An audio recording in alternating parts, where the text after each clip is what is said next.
दोस्तों, हम श्री कृष्ण और राधा की प्रेम कहानी सुनेंगे। कृष्ण को रुक्मिणी के समेत 7 महारानियां और 16,100 पत्नियां थीं। 1,61,080 बच्चे थे, लेकिन प्रेसी सिर्फ एक ही थी। वो है राधा। कृष्ण का मन पूरी तरह से राधा की अधीन में था। राधा के नाम के बिना कृष्ण का नाम, प्रसिद्धि और तस्वीरें सभी अपूर्ण हैं। राधा ने श्री कृष्ण से शादी नहीं की, फिर भी हजारों पत्नियों को न मिलने वाला स्थान, सम्मान और प्रतिष्ठा राधा को मिली है। जब कृष्ण वृंदावन में बांसुरी बजाता था तो सिर्फ गाय नहीं आते थे, उनके साथ गोपिका भी आते थे। उनमें राधा ही थी जिसने कृष्ण के मन को चुराया था। कृष्ण का नीला रंग, बादाम के आकार के आंखें, हल्के गुलाबी होंठ, लोहा जैसा शरीर, काले बालों में मोर के पंख और नटखटपन को देखकर सारे गोपिका कृष्ण पर मोहित हुए थे।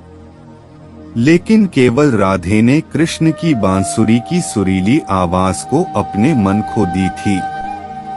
जब कृष्ण की बांसुरी नाद पर राधा नृत्य करती थी तो तब वृंदावन में स्वर्ग की सुंदरता सृष्टि होती थी। राधा ने कृष्ण का मन चुरा लिया, एक चोर जो हर घर में मक्खन चुराता था।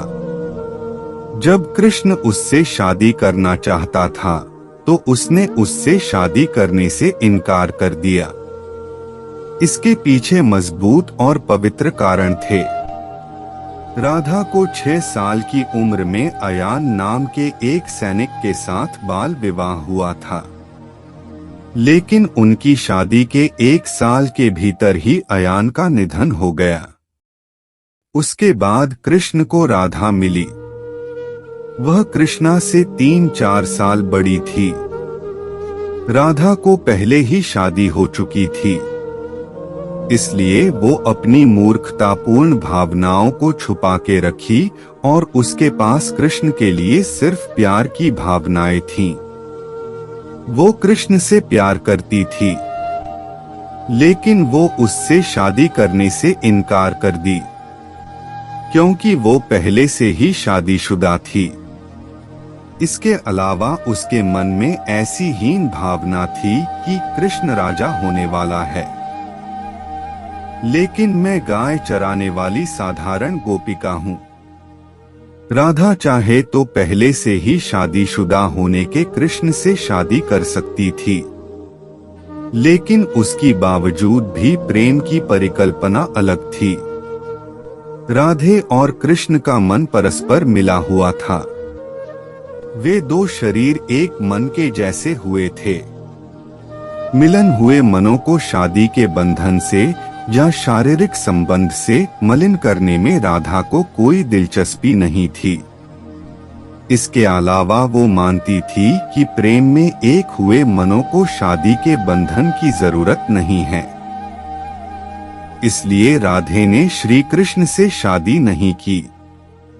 राधे के बात को मानकर श्री कृष्ण ने अपनी जिम्मेदारियों को संभालने के लिए वृंदावन छोड़कर द्वारका को आया। राजा बनने बाद वह फिर कभी वृंदावन को वापस नहीं गया। राधे ने अपने जीवन के हर पल को श्री कृष्ण की यादों में बिताया। राजा बनने के बाद श्री कृष्ण के ऊपर बहुत सारी जिम्मेदारियां थी, इसलिए वो राधा से नहीं मिला, लेकिन उसका मन पूरी तरह से राधा के अधीन में ही था। वे दोनों शारीरिक रूप से बहुत दूर थे, लेकिन मानसिक रूप से करीब थे। एक दिन राधा ने दूध गर्म करते वक्त अपने पैर पर गर्म दूध को डाल लिया, लेकिन उसके बदले में कृष्ण के पैरों पर छाले हुए। यह घटना उनके पवित्र प्रेम को समझने के लिए पर्याप्त है। वे दोनों आत्म साथी थे। राधा हर पल श्री कृष्ण का आने का इंतजार करती थी, लेकिन वह वृंदावन को नहीं आया। आखिर में बूढ़ी राधा उसे ढूंढती हुई द्वारका गई। उसने आखिरी बार कृष्ण को देखकर अपनी इच्छा पूरी की।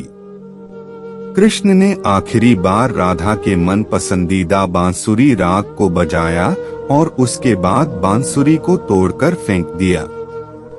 उसके बांसुरी ताल पर 4 कदम नाचकर राधा हंसते हंसते अपनी जान छोड़ दी। प्रेम दिलों का बात है, न कि शरीरों का। प्यार करने के बाद शादी करना चाहिए या हमेशा एक दूसरे से चिपक के रहना चाहिए, ऐसा कोई नियम नहीं है। प्यार 2 आत्माओं का सम्मिलन है। सच्चा प्यार वो है जिसमें 2 शरीर एक ही आत्मा में रहते हैं। इसे राधा ने हमें सिखाया है।